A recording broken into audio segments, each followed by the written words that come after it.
Welcome to Monk's Temple. Find a place where you can be still. Let the world outside soften into a gentle murmur. There's no need to listen for anything in particular.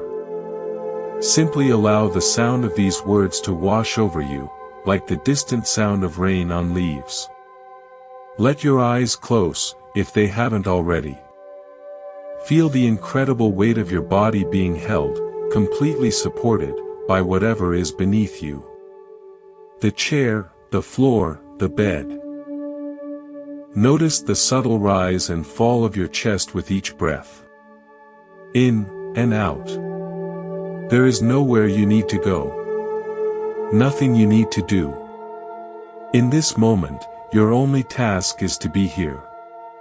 To inhabit this quiet space within yourself. I want to tell you a story about a lake. Not a great, famous lake, but a small, mountain lake I knew as a child. It was perfectly still in the early mornings, a flawless mirror reflecting the pine trees and the sky. You could see every stone on the bottom, every darting minnow.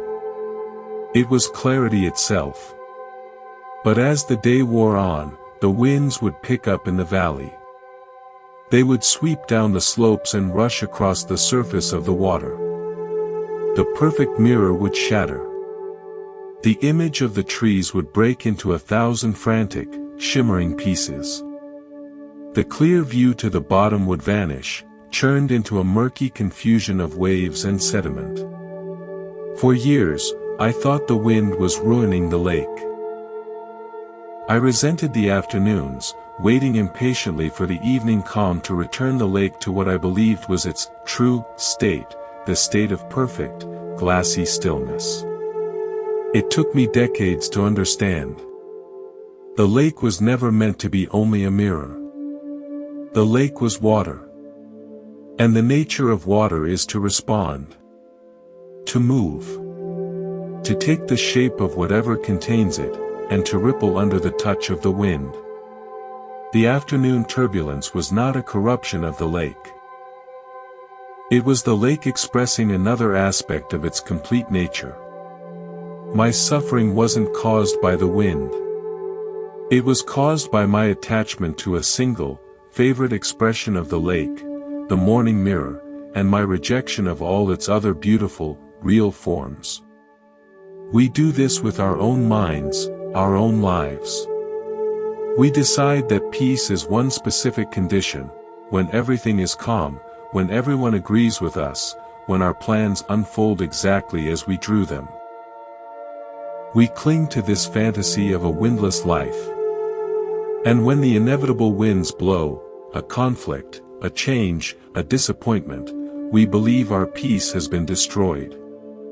We thrash in the waves, screaming at the weather, trying to command the wind to stop.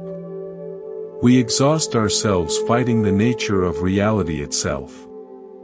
The Buddha's great insight was not how to stop the wind. It was how to recognize that you are not the fragile reflection on the surface. You are the whole lake. Deep, vast, and capable of holding both the mirror stillness and the wind-whipped waves without losing your fundamental essence. If this way of seeing things resonates with you, consider subscribing to Monk's Temple. It's like finding a quiet bench by this lakeside, a place you can return to whenever you need to remember the depth beneath the surface waves. Let's explore this depth together. Let's begin by feeling not the story of your life, but the simple, physical fact of it. Bring your attention to your hands. Don't look at them. Just feel them. The weight of them in your lap or by your sides. The subtle pulse of blood in your palms. The temperature. The sense of aliveness tingling in your fingertips. These hands have held so much. They've grasped doorknobs and other hands. They've made fists in anger and opened in greeting. They've created things and broken things. Right now, in this quiet space, see if you can let them simply rest. Not preparing to hold anything. Not clinging to any memory. Just these hands, resting. Now, imagine you are holding a small, smooth stone in one of them. Feel its cool weight, its solidity. This stone represents something you are carrying right now. A worry about tomorrow. A regret from yesterday. A feeling about someone who occupies your thoughts. It doesn't matter what it is. Just feel the weight of that stone in your hand. Notice how your muscles have to engage to hold it. There's a slight tension in your forearm. You are doing the work of carrying. This is clinging. In the ancient language of the Buddhist teachings, it's called upadana. It's not just thinking about something. It's the energetic act of holding on, of gripping, of sustaining the weight of it in your present moment awareness. The thought itself is like a bird flying through the sky of your mind.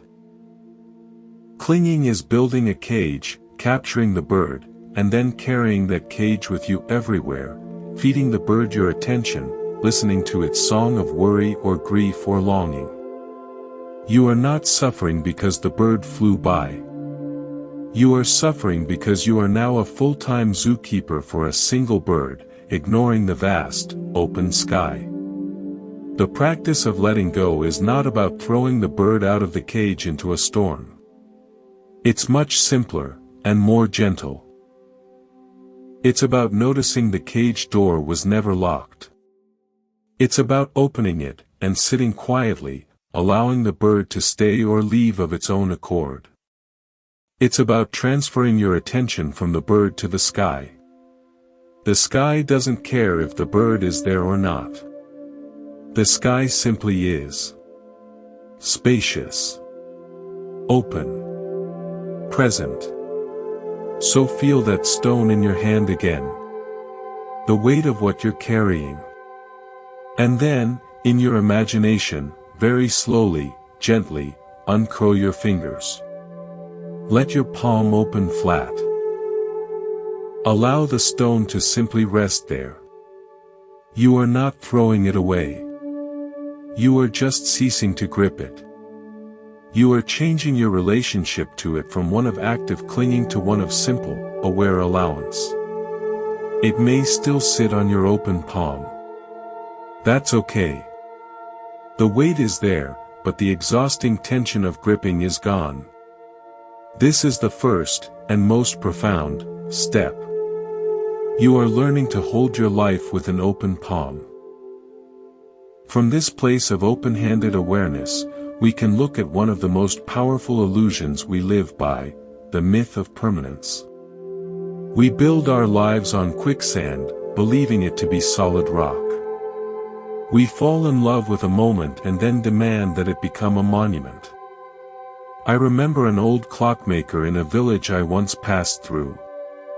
His workshop was a cave of time, filled with the steady, overlapping ticks of 100 clocks. He could fix anything, he said. He showed me a beautiful, antique pocket watch, its gears frozen. The problem, he said, his magnifying lens over his eye, is never really the gears. They are just following their nature. The problem is here. He pointed to the mainspring, the coiled source of the watch's energy. It was wound too tight, for too long, by someone who feared it would run down. They tried to force permanence onto a machine designed to measure impermanence. They broke it by refusing to let it be what it was. A device that needs to be wound, that ticks, that will one day wear out. We wind our own springs too tight. We take the beautiful, ticking, temporary nature of our experiences, a joyful afternoon, a harmonious phase in a relationship, a period of good health, and in our fear of its ending, we clutch it. We try to wind it so tight that it can never unwind. We want the joyful afternoon to become the permanent state of our lives. And in that clutching, that desperate winding, we break the delicate mechanism of our own peace. We are left holding a frozen watch, mourning the loss of the tick-tock that was the very proof of its aliveness. The Buddha's teaching of anicca, impermanence, is the clockmaker's wise diagnosis. All conditioned things, your body, your feelings, your relationships, your circumstances, are like that watch. They are assembled from parts, dependent on causes, and subject to wear, change, and cessation. This is not a tragedy. It is the fundamental design. The beauty of the blossom is inseparable from its fall. The sweetness of the note is inseparable from its fade into silence.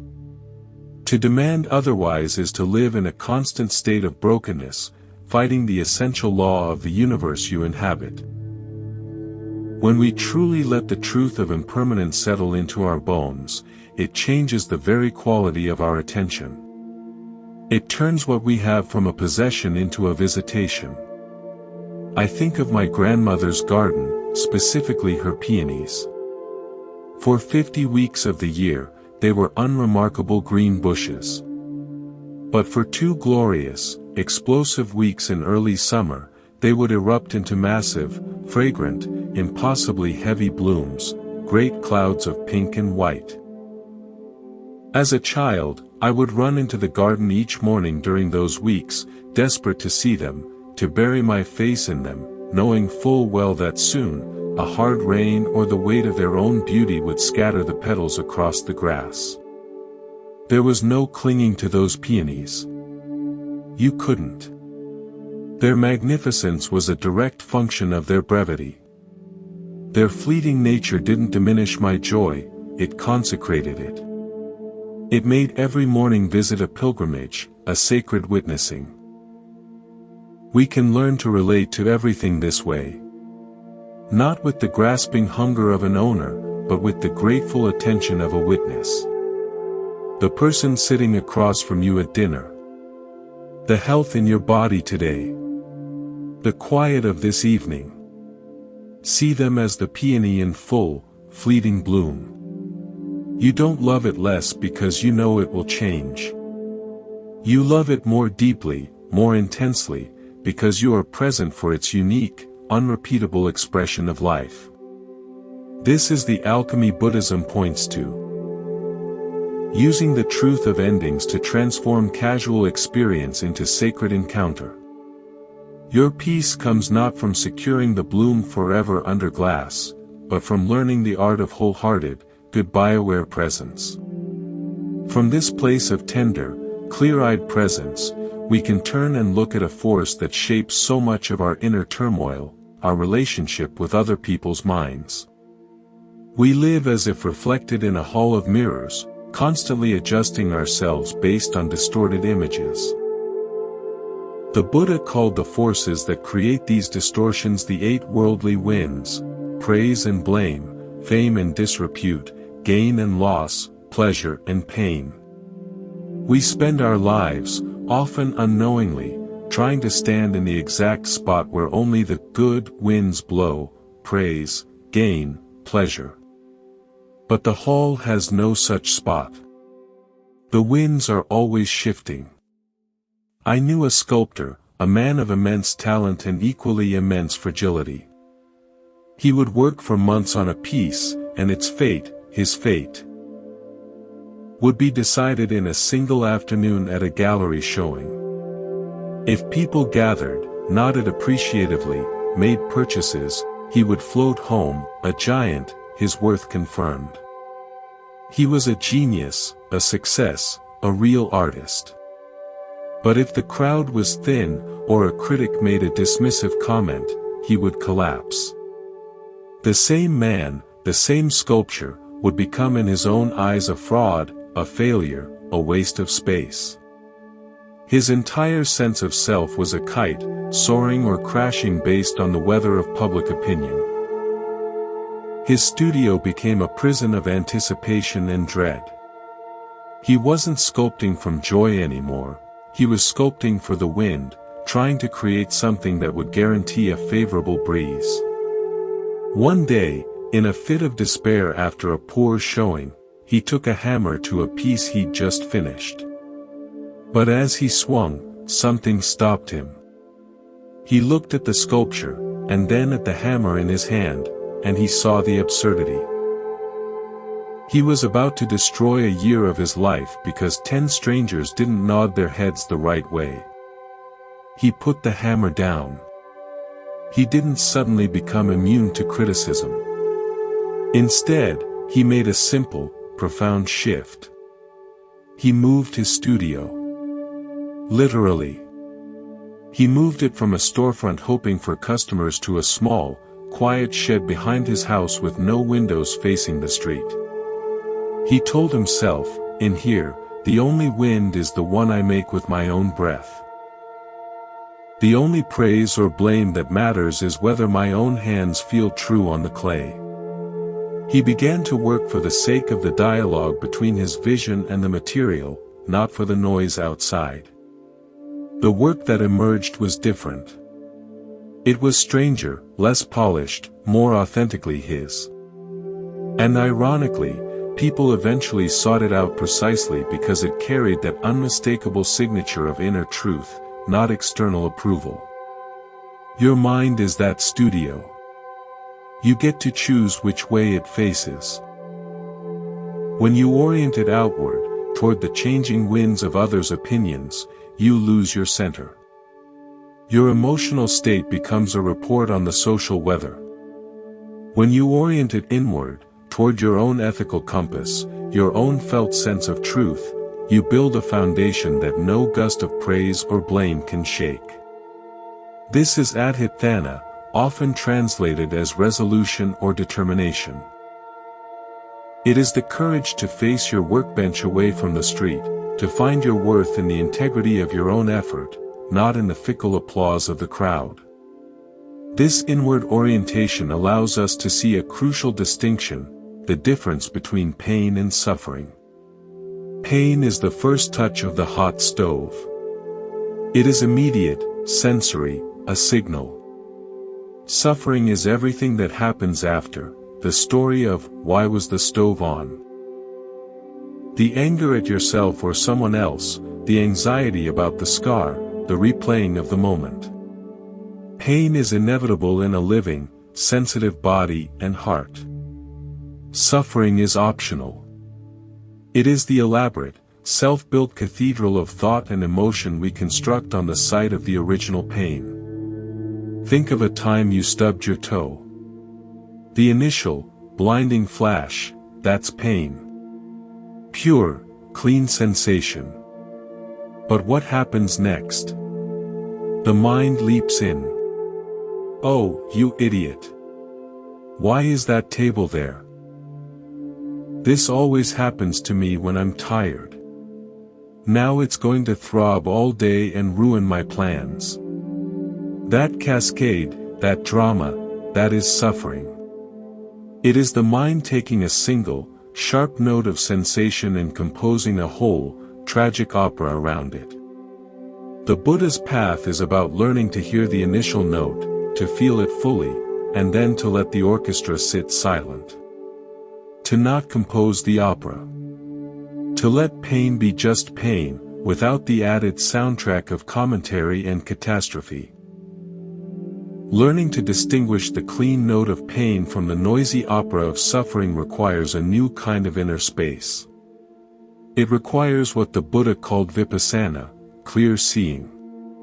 It's like living in a room cluttered with furniture, dust, and old possessions, believing the clutter is the room itself.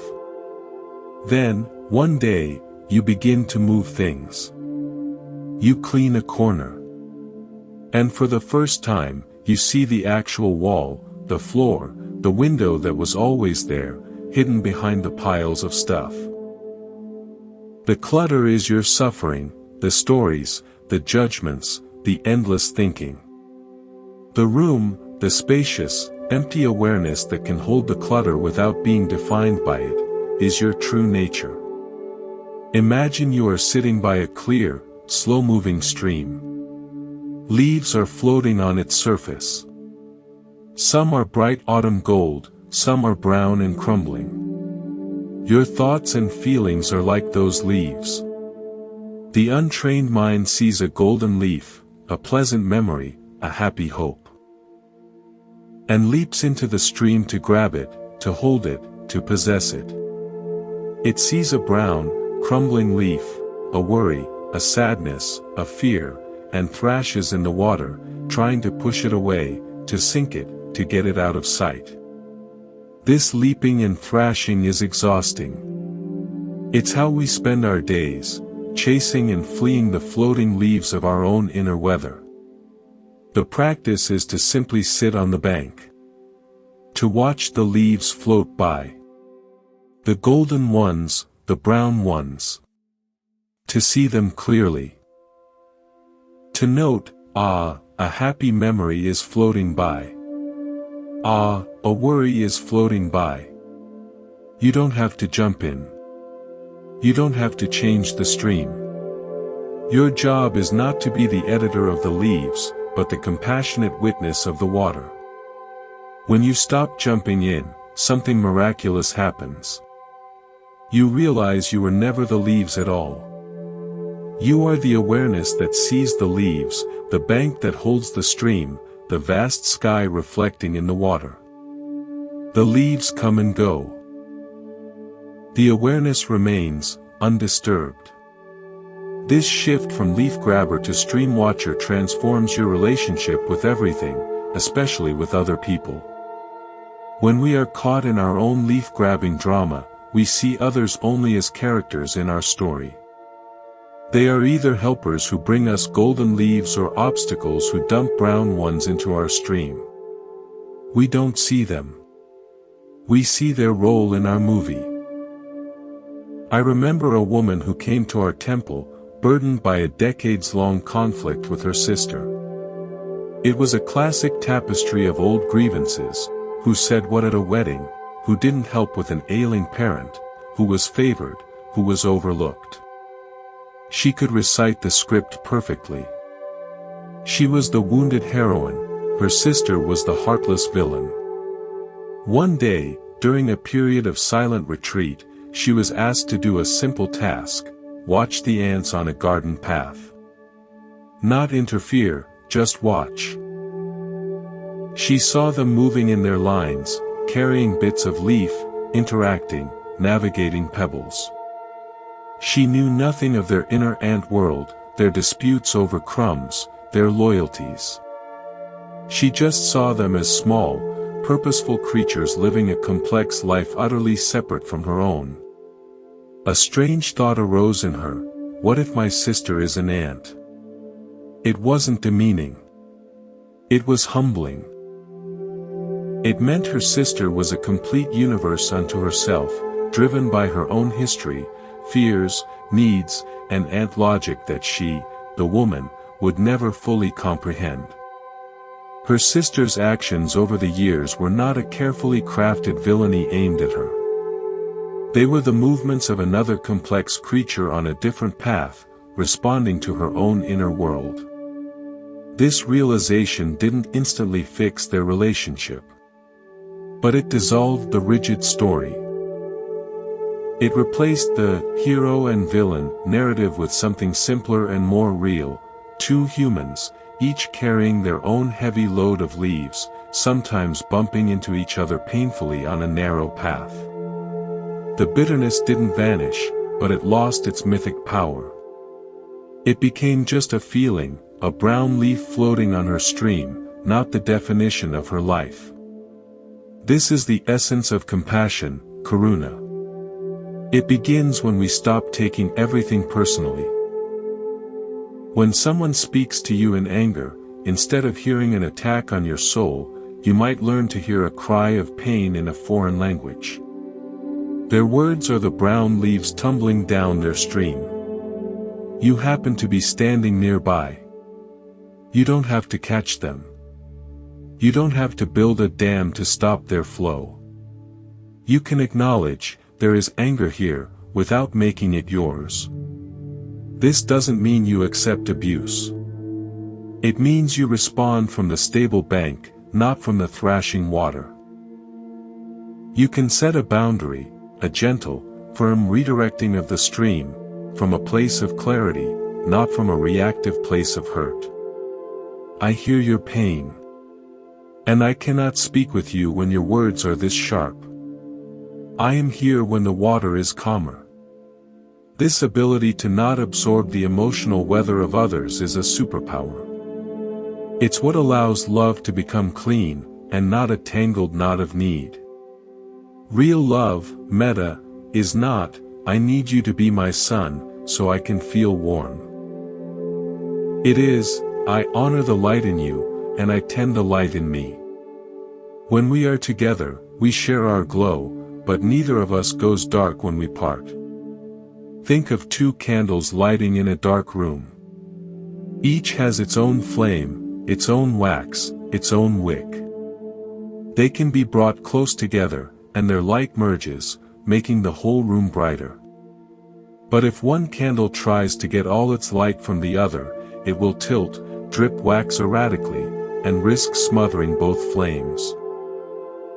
Healthy love is the two candles burning steadily, independently, choosing to share the same space and make more light together.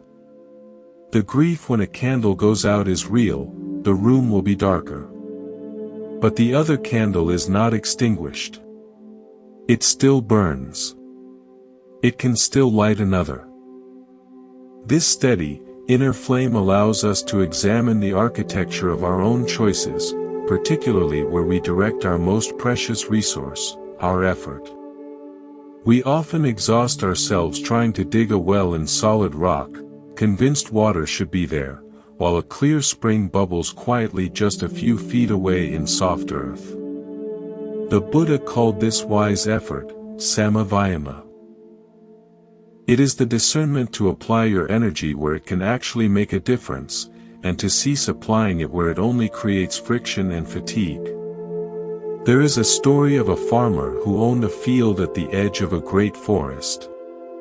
One morning, he found that a large tree from the forest had fallen during a storm, its roots torn from the earth, its massive trunk now lying across the very center of his planted rows, crushing his young crops. He was devastated. His first impulse was anger at the forest, at the storm, at the unfairness. Then, a plan formed. He would move the tree. He fetched his ropes, his horses, his strongest neighbors. For days, they pulled and strained. They dug around the roots. They tried to lever the trunk. They sweated and shouted. The tree did not move an inch. It was simply too large, too heavy. The farmer grew despondent. His field was ruined, his energy spent. One afternoon, an old forest dweller, a hermit who knew the ways of the wood, passed by. He watched the farmer sitting head in hands before the immovable tree. After a long silence, the hermit spoke. "You are trying to move the mountain," he said gently. "The tree is here now. It is part of the field. Can you ask a different question? Not, how do I move what has come, but what can I do with what is here?" The farmer, exhausted and out of ideas, simply shrugged. The hermit pointed. "See how the trunk lies? It creates a wall of shade here, and a long, sheltered line there. Some plants die without full sun. Others thrive in partial shade. And the trunk itself, it is not an obstacle.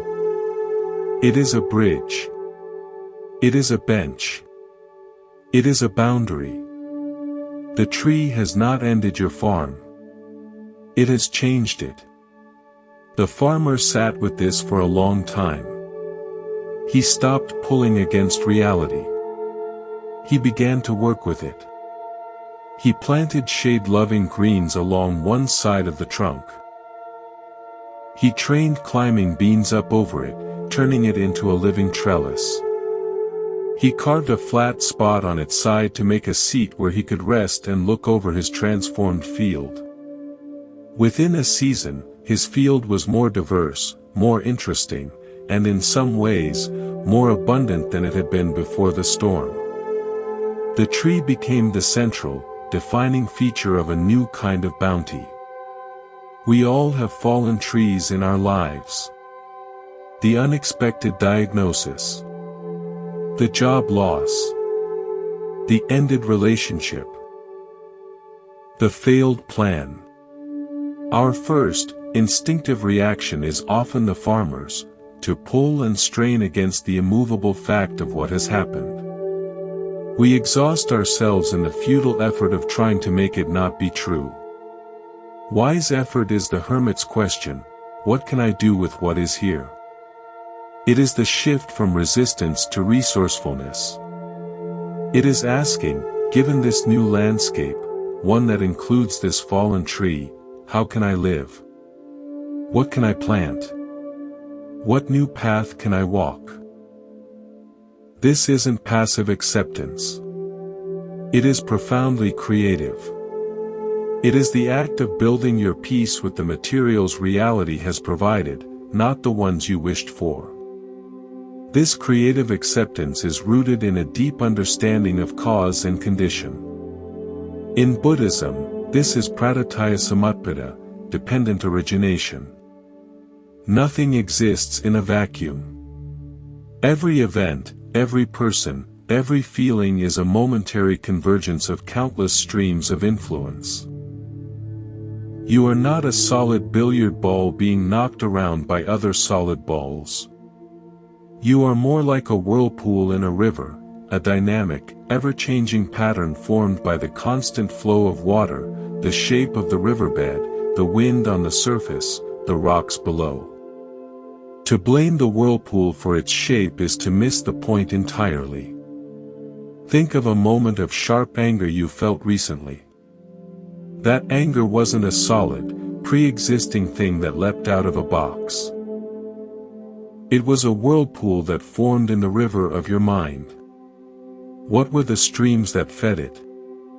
Perhaps the condition of a sleepless night, a physical stream. The memory of a past slight, a mental stream. The tone of someone's voice, an external stream. A feeling of hunger or low blood sugar, a biological stream. All these conditions converged, and the whirlpool of anger spun into existence. Seeing this doesn't excuse hurtful actions, but it changes everything. You stop saying, I am an angry person. You start saying, anger is arising, dependent on these conditions.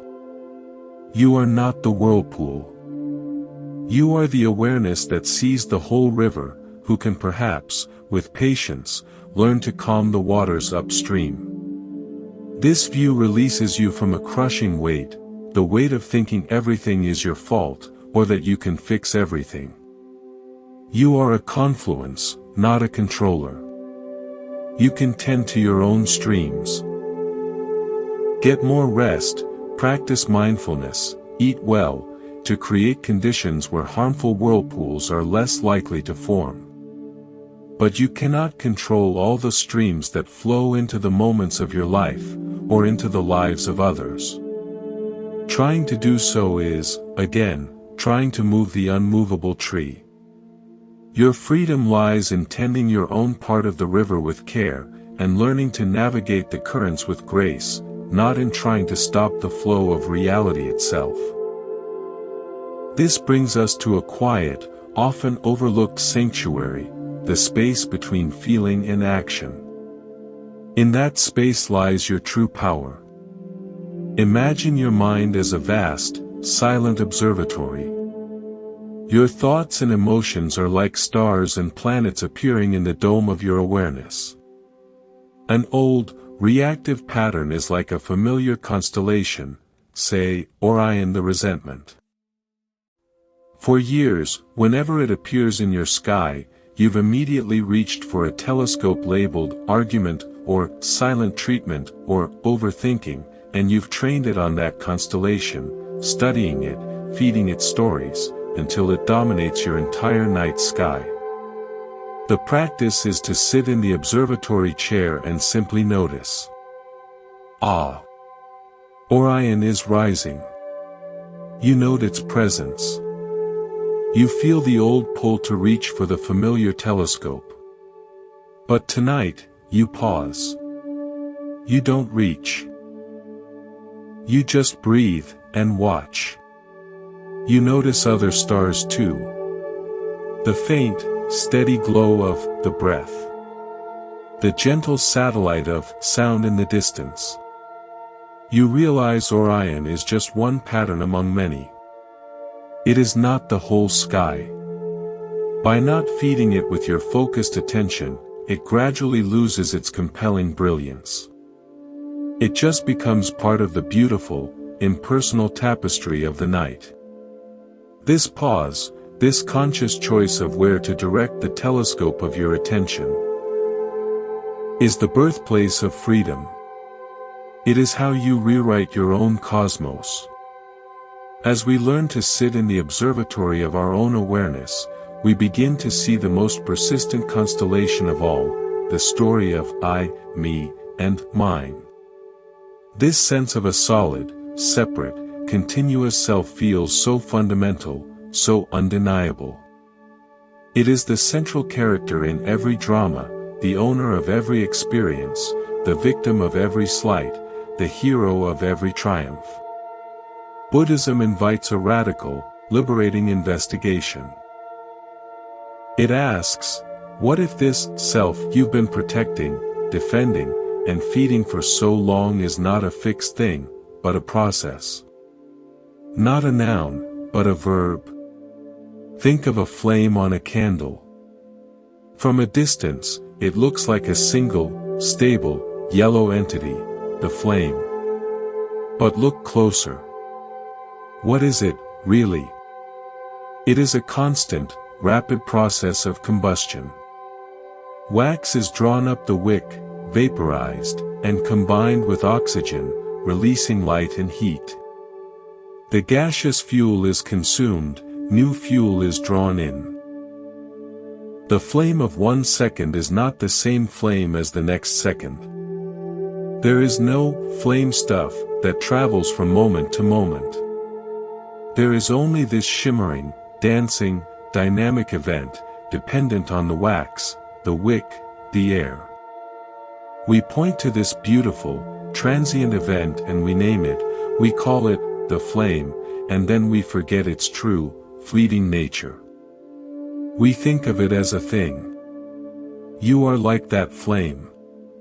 What you call myself is a shimmering, dancing process. It is the constant combustion of trillions of cellular processes, the flow of electrical signals in a neural network, the river of thoughts and feelings arising from causes and conditions, the ever-changing interplay of your senses with the world. There is no solid, unchanging core to be found, only this magnificent, intelligent, temporary event. The suffering comes when the flame develops an attachment to being a certain shape, a certain height, a certain color. It resists the breeze that makes it flicker. It grieves when the wax runs low. It lives in terror of its own inevitable extinguishing. But the flame's nature was always to be in motion, always to be dependent, always to be temporary. Its beauty is in its dance, not in its permanence. When you shift from seeing yourself as a solid statue to seeing yourself as a dancing flame, something profound softens. The protective walls around me begin to look less like a fortress and more like a cage. The grievances you hold feel less like justice and more like old weather trapped inside. You start to experience what the Buddha called anatta, often translated as not self. This isn't a nihilistic denial of your existence. It's a precise recognition of how you exist, as a flowing, interdependent, impermanent event.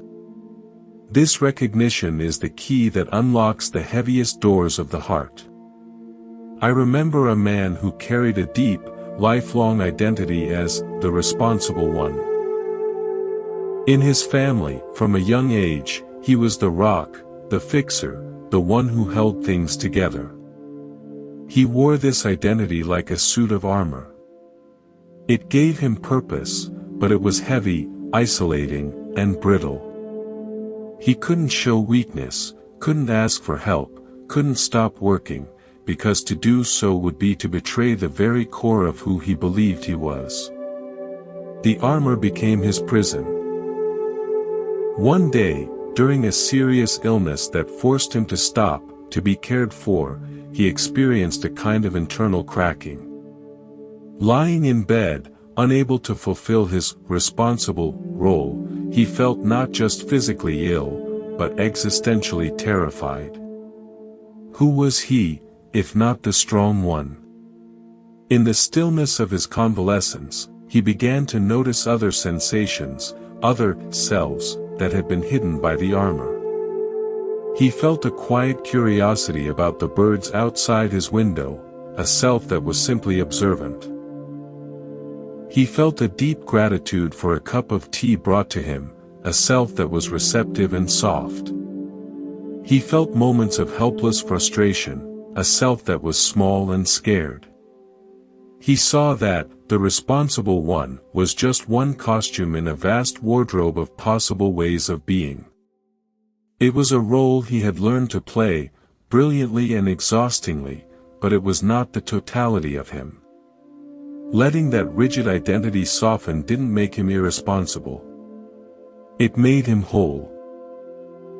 He could still choose to be responsible, but now from a place of compassion and capability, not from a place of fearful clinging to a role. The armor was replaced by a cloak, something he could wear when useful, and take off to feel the sun on his skin. This is the freedom of an état. You are not a single, frozen portrait. You are a gallery of possibilities. The angry self arises, does its dance, and passes. The joyful self arises, shines, and fades. The anxious self, the creative self, the tired self, all are visitors in the gallery of your awareness.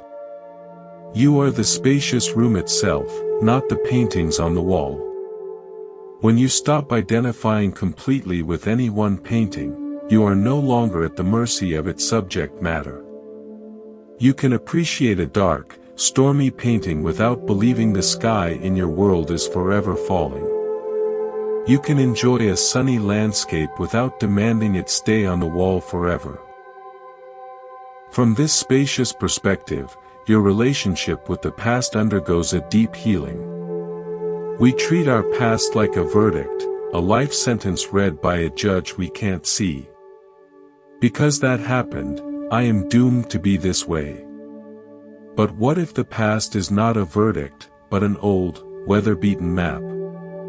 It shows a territory you once traveled through. It notes some swamps, some mountains, some safe paths. It is information, not identity. You can respect the map without having to walk the same painful paths over and over again. You are not the territory on the map. You are the traveler, here, now, with the freedom to choose a new direction. Consider the mind that replays an old hurt. It is like a gardener who, instead of planting new seeds in the fresh soil of the present, continually digs up the same old, rotten root from last season. He holds it up, examines its gnarled, decaying shape, and says, "Look what happened to me." This proves the soil is bad. And he replants the same rotten root, day after day, ensuring nothing new can ever grow. Letting go is the courageous, gentle act of laying that old root to rest. To compost it. To allow its lessons to dissolve back into the earth as nourishment, not as a recurring corpse. Then, you can finally turn your hands to the fertile, open space that remains, and plant something you actually want to see grow. When we stop digging up the old roots and composting them into the soil of our being, we create space for a different kind of strength to grow. Not the brittle strength of a fortress wall, but the resilient strength of a deeply rooted tree. This strength isn't about being hard or impenetrable, it's about being flexible, alive, and connected to a source of nourishment deeper than the changing weather on the surface. In Buddhism, this is the development of Bala. The spiritual powers, or inner strengths. They are not powers over others, but powers within yourself that allow you to meet life without being shattered. Imagine two trees in a storm. One is tall, rigid, and proud. It has grown straight up, seeking only the sun, with a narrow trunk and shallow roots. When the storm comes, it resists. It stands stiff against the wind. It might snap. The other tree grew differently. It had to reach for light around obstacles, so its trunk has a gentle curve. It developed deep, widespread roots to find water in rocky soil. When the storm comes, this tree yields. Its branches bend, its leaves release to the wind's pull. It sways, it dances, it makes room for the force moving through it.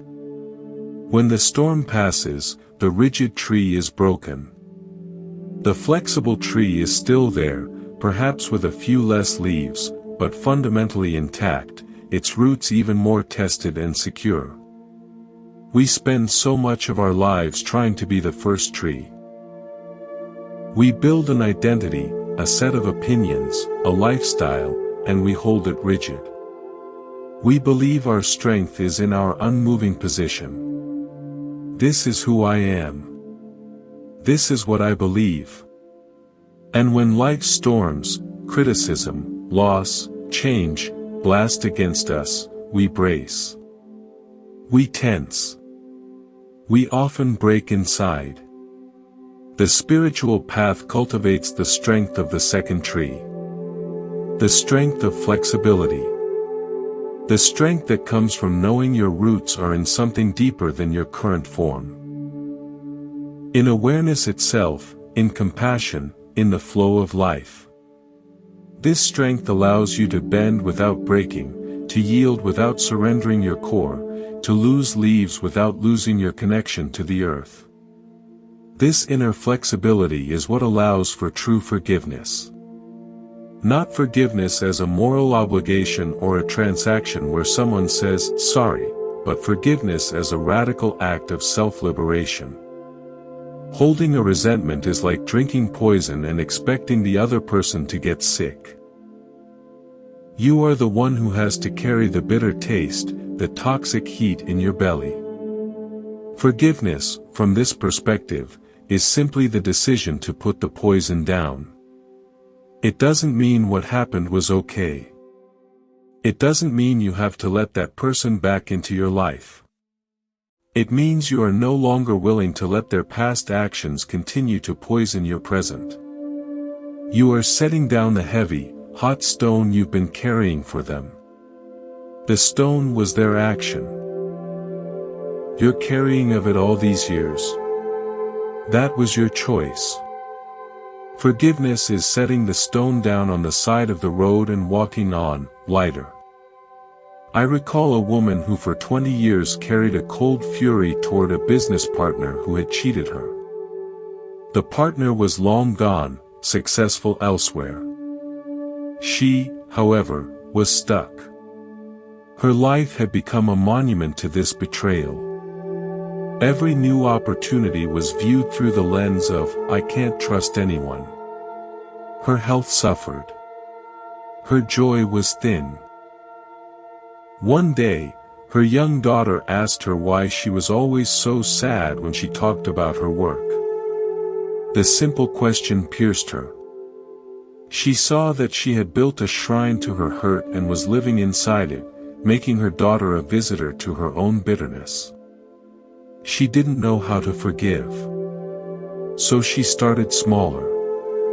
She began a practice each morning. She would sit, breathe, and simply say to herself, "For today, I will not feed the story of the betrayal. When the thoughts arise, I will acknowledge them, and I will turn my attention to the color of the sky, or the sound of the kettle, or the feeling of my own breath." She wasn't forgiving the partner. She was forgiving herself for the endless mental replay. She was taking her own mind back. Slowly, over months, the shrine lost its power. The story became old news, not a living reality. One day, she realized the cold fury was gone. In its place was a clear, clean understanding: that happened. It was wrong. And it is over. My life is not over.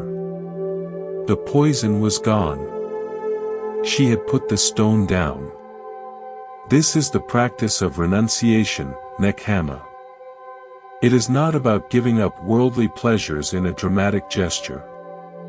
It's about the daily, quiet renunciation of the mental habits that cause us suffering. Renouncing the need to be right. Renouncing the compulsion to worry about the uncontrollable future. Renouncing the addiction to replaying old wounds. Each time you choose not to feed a painful thought, you are practicing renunciation. You are saying, "I renounce my allegiance to this suffering." And with each renunciation, you reclaim a piece of your inner territory. From this reclaimed, clearer space, you can engage with the world from a place of choice, not reaction. Your actions become karma in the truest sense, intentional, conscious deeds, rather than unconscious spasms of pain or fear. You begin to live by the principle of ahimsa, non-harming, not as a rigid rule, but as a natural outflow of your own inner peace. When you are no longer at war with yourself, you have no desire to wage war on the world. Your speech becomes more honest and kind, because you're not using words as weapons to defend a fragile self or to manipulate outcomes. Your actions become more helpful, because they flow from a genuine well of care, not from a need to be seen as helpful. Think of your mind as a lake. When the lake is churned by the winds of reactivity, anger, anxiety, grasping, the water is muddy. Any action taken from this state will be muddied. It will be confused, likely causing more turbulence. But when you practice enough to let the wind settle, the sediment of your agitation sinks. The water becomes clear. Now, you can see all the way to the bottom. You can see the stones, the old logs, the true shape of things. Action taken from this clarity is different. It is precise. It is appropriate. It is like a clean stone dropped into the water. It creates ripples, yes, but they are clear, concentric, purposeful ripples that spread out in an orderly way. This is the action of a peaceful mind. It changes the world not through force, but through the undeniable clarity of its being. This clear, still lake mind allows us to approach a profound and often misunderstood teaching, emptiness, or sunyata. The word can sound frightening, like a void, an abyss of nothingness. But in the Buddhist sense, emptiness is not a barren void. It is a pregnant fullness. It is the recognition that nothing exists independently, in and of itself. Everything is empty of a separate, permanent self. Everything is full of relationship, of cause, of connection. Consider a simple wooden chair. Is there a chairness inherently embedded in that arrangement of wood? Look closely. What you call a chair is a temporary assembly of parts: legs, a seat, a back. Each of those parts is itself an assembly of wood fibers, which are assemblies of cells, which are assemblies of molecules. The chair depends on the tree it came from, the carpenter who shaped it, the nails or glue that hold it, the concept of sitting in the human mind that gives it purpose. Take away any of these conditions, and the chair disappears. It is empty of inherent, independent existence. It is full of the whole universe, the sun that grew the tree, the rain, the skill of the maker, the culture that designed it. Its beauty and its function arise from its interconnectedness, not from some isolated chair soul. You are like that chair. What you call me is a temporary, wondrous assembly of elements, memories, relationships, and conditions. You are empty of a solid, separate self. You are full of the universe. Your body is made of stardust and rainwater, your mind is shaped by every conversation you've ever had, every book you've read, every kindness and cruelty you've witnessed. This is not a loss of identity. It is an expansion into a glorious, boundless belonging. The anxiety of maintaining a fragile, separate self dissolves when you see you are not a lonely island, but a unique and temporary wave on the vast, interconnected ocean of being. Your suffering often comes from the wave believing it is only the wave, fighting to maintain its crest, terrified of collapsing back into the sea from which it arose.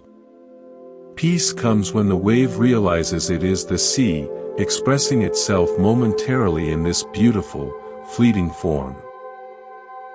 This understanding transforms loneliness. Loneliness is the feeling of the separate self, aching for connection. But when you see your own empty full nature, you see that connection is not something you lack, it is what you are made of. You are literally connected to the air you breathe, the food you eat, the people who shaped you. To feel lonely is to overlook the constant, intimate conversation your life is having with all of life. Sitting quietly, feeling the breath enter your body. That's the world entering you. Feeling the weight of your body on the earth, that's you in a constant embrace with the planet. The separate self feels lonely. The interconnected self rests in a silent, ongoing communion. I remember a man, a retired engineer, who came to the retreat feeling utterly isolated.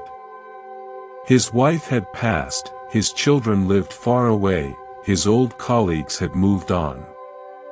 He described his heart as a closed-up workshop. One afternoon, he was given the simple instruction to sit under a large oak tree and just notice. Not think, just notice. He sat for a long time, bored and sad. Then, he began to really see. He saw the ants marching in lines on the roots.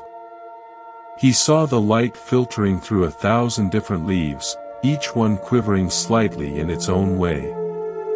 He felt the rough bark against his back, a tree that had been growing for over a century, drinking rain, breathing air, sheltering countless creatures. He heard birdsong, not as background noise, but as a precise, living communication happening in the branches above him. He didn't have a mystical vision. He simply stopped being just the lonely man and became part of the scene under the oak tree. He was the sensation of bark on cloth, the witness of ants, the listener of birds. His sense of a bounded, separate self softened at the edges. He was still himself, but he was also in relationship, with the tree, the insects, the light, the sound. He wasn't thinking about connection, he was experiencing it through his senses. He walked back to the hall with a quietness about him. The workshop door, he said later, isn't locked anymore. It was just stuck. The world is already inside. His loneliness hadn't been solved, but it had been surrounded by something larger, like a small, dark stone placed in a sunlit stream. This is the practice of satipatthana, the foundations of mindfulness. It is the direct, non-conceptual engagement with life through the body, feelings, mind, and phenomena. It is how you experience emptiness not as a philosophy, but as a felt reality. You don't think, I am interconnected. You feel the interconnection in the coolness of water on your hands, in the taste of an apple, in the sound of a loved one's voice. You anchor yourself not in the story of your life, but in the direct sensory reality of it. The story says, I am alone. The sensation of breath says, I am an exchange with the atmosphere. Which one is more fundamentally true? From this anchored, sensory place, even difficulty becomes workable. Pain becomes a series of sensations to be felt, not just a problem to be solved. Grief becomes a heavy, tender weight in the chest, a constriction in the throat, waves of sensation that rise, peak, and fall. You learn to surrender to the feeling of them, without surrendering to the catastrophic story that usually accompanies them. My heart is broken forever, is a story. There is a deep, aching pressure in my chest right now, is a sensation. The story is a prison. The sensation, when met with gentle awareness, is a process that will change, that will move. You learn to be the sky for the weather of your emotions. The storm of grief is not you. It is something happening within the vast space of your awareness. And skies, no matter how stormy, always clear. As we learn to be the sky for our inner weather, we inevitably turn our gaze to the most persistent cloud formations, our habits. These are the well-worn paths in the forest of the mind, trails we have walked so many times they have become deep ruts. The path of self-criticism. The path of anxious anticipation. The path of reaching for distraction when we feel a twinge of boredom or sadness. In Buddhism, these are the sankharas, the mental formations, the conditioned patterns that shape our reactions. They run automatically, like software in the background, and we mistake their output for our own true, free will. Think of your mind as a vast, snowy hillside after a fresh fall. The first time you choose a path down the hill, you have complete freedom. You can go straight, zigzag, make wide arcs. But once you make a track in the snow, what happens the next time? You are likely to follow that same track. It's easier. It's already there. With each repetition, the track becomes deeper, more defined, until it becomes a trench. Soon, you're not choosing your path down the hill at all. You're just falling into the trench and sliding to the bottom on autopilot. Your initial freedom has been replaced by the momentum of habit. Our emotional and behavioral ruts are like those trenches. A moment of feeling insecure might once have been a wide-open field of possibility. But perhaps long ago, you learned to cope by seeking reassurance from others. You took that path down the hill.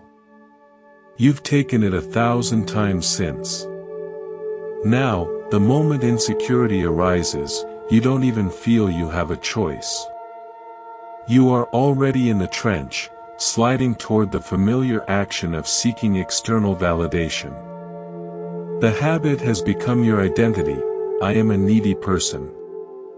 But you are not the trench. You are the hillside. And the hillside can receive new snow. New paths can be made. The practice is called bhavana, cultivation. It is the intentional, patient work of patching the old trenches and gently, making new trails in the fresh snow. It begins with awareness. You have to notice you're in the trench. Ah! I am sliding down the old path of seeking approval. That moment of recognition is a moment of freedom. It is you, the awareness, standing at the edge of the trench looking down at the habitual self sliding away. In that pause, however brief, a new possibility is born.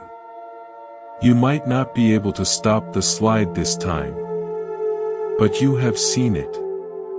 And seeing it is the first step off the automatic path. I knew a writer who had a deep trench of perfectionism. Her process was agony. She would write a sentence, then immediately delete it, judging it unworthy. She would research for months, never starting, paralyzed by the fear that her first draft wouldn't be brilliant. Her trench was so deep she could barely see over its sides. Her identity was a blocked writer. One day, in desperation, she set a ridiculous timer for 5 minutes. Her only instruction: write anything, but do not delete a single word.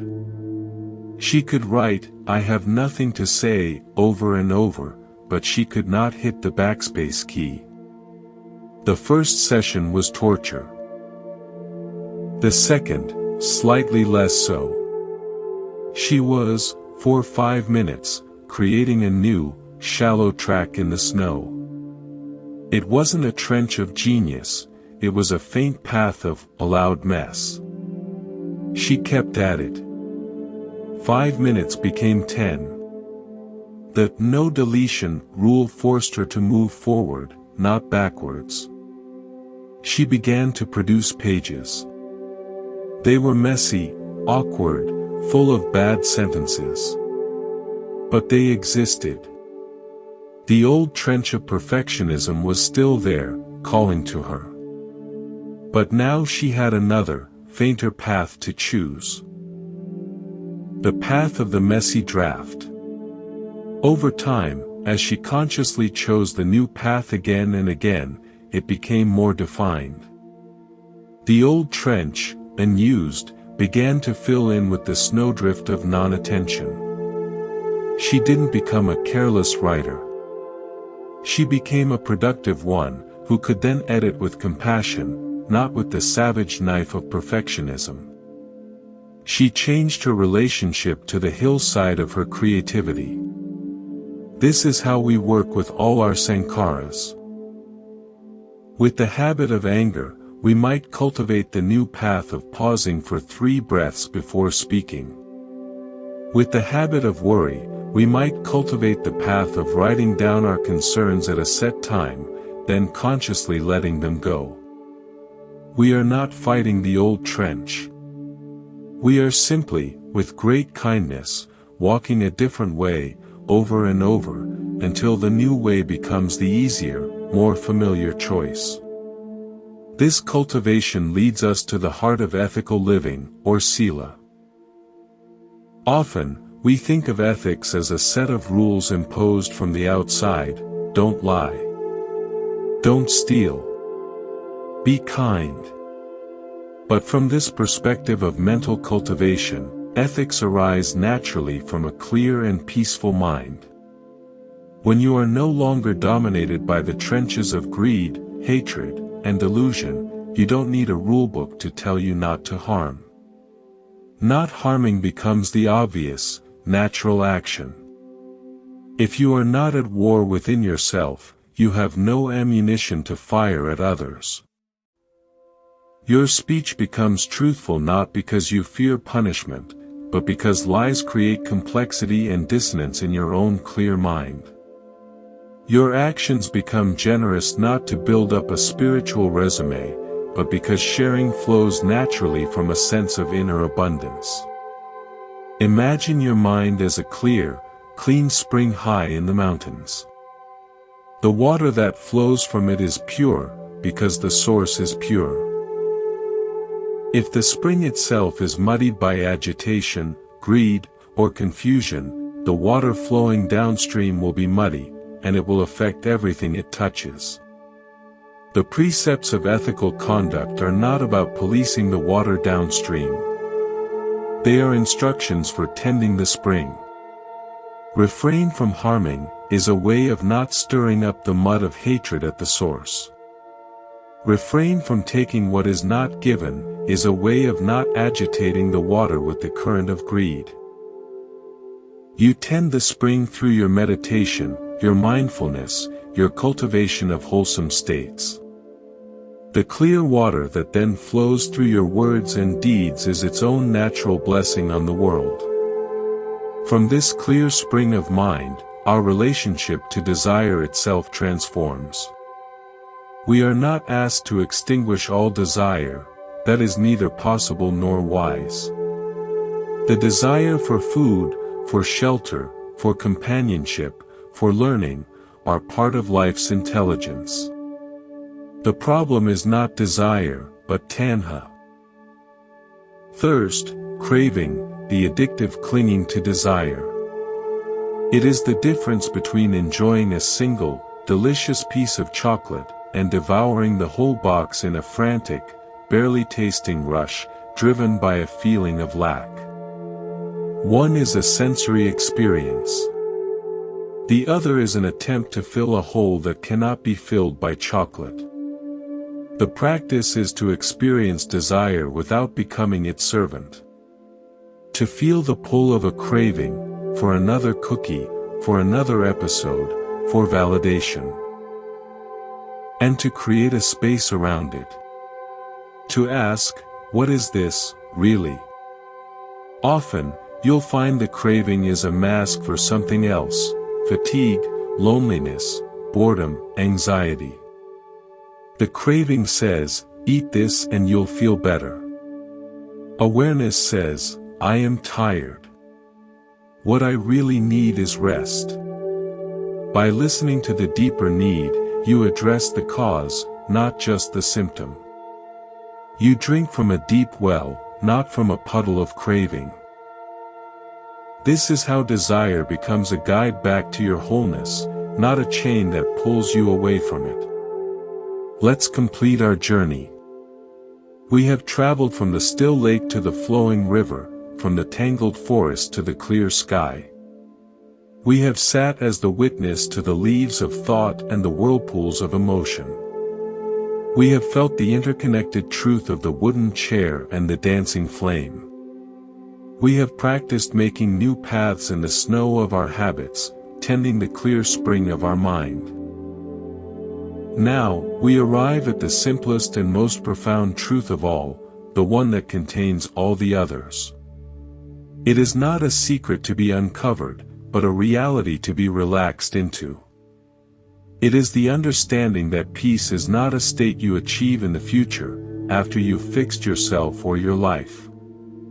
It is the fundamental nature of the awareness that is reading these words, right now. It has been here all along, underneath the noise, behind the stories, between the breaths.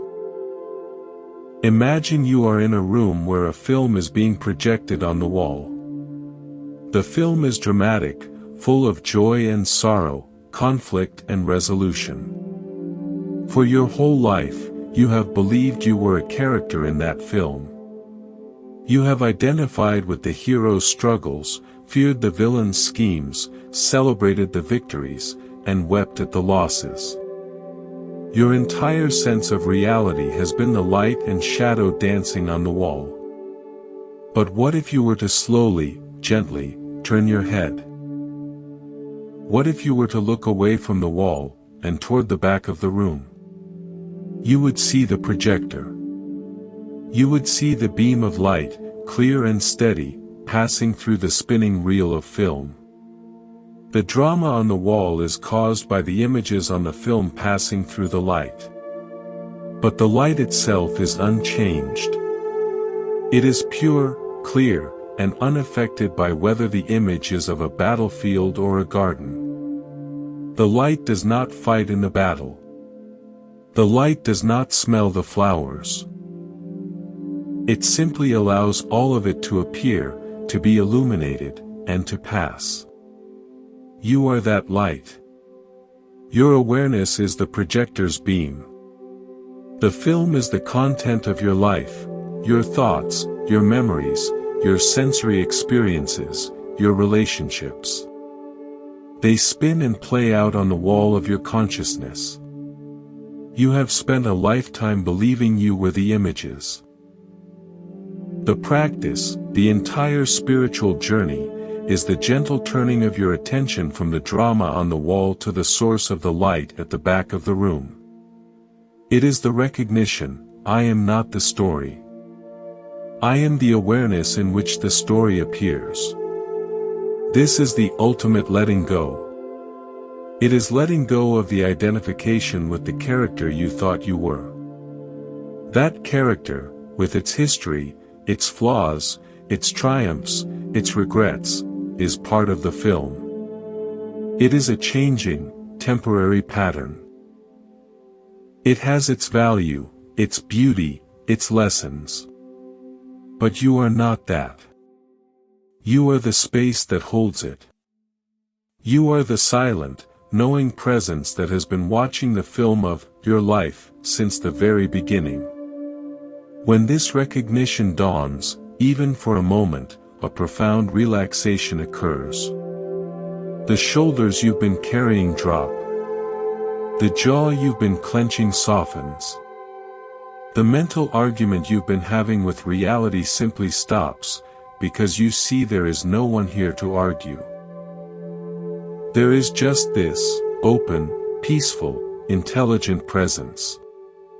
The problems of the character on the wall don't vanish, but they are held in a context so vast that they lose their power to define everything. A storm in a teacup is a catastrophe for the teacup. But place that teacup in a wide, sunlit meadow, and the storm, while still real, is seen in its true, small scale. This does not lead to passivity. It leads to the most authentic and powerful action possible. Action that flows from clarity, not from confusion. When the light acts, it is not the angry character lashing out, or the fearful character running away. It is intelligence responding appropriately to the situation on the wall. It is compassion moving to soothe suffering. It is creativity finding a new solution. It is love expressing itself, unimpeded by the personal neediness of the character. This action is clean, efficient, and free of the exhausting baggage of ego. So tonight, as we end, don't try to be anything other than what you already, fundamentally are. Don't try to become peaceful. Notice the peace that is already here, in the pauses between thoughts, in the stillness after an exhale, in the simple fact that you are aware. Your task is not to build a state of peace, but to stop obscuring the peace that is your nature. You are the lake, holding both stillness and wave. You are the sky, holding both sunshine and storm. You are the flame, dancing in beautiful, temporary form. You are the light, illuminating the passing show.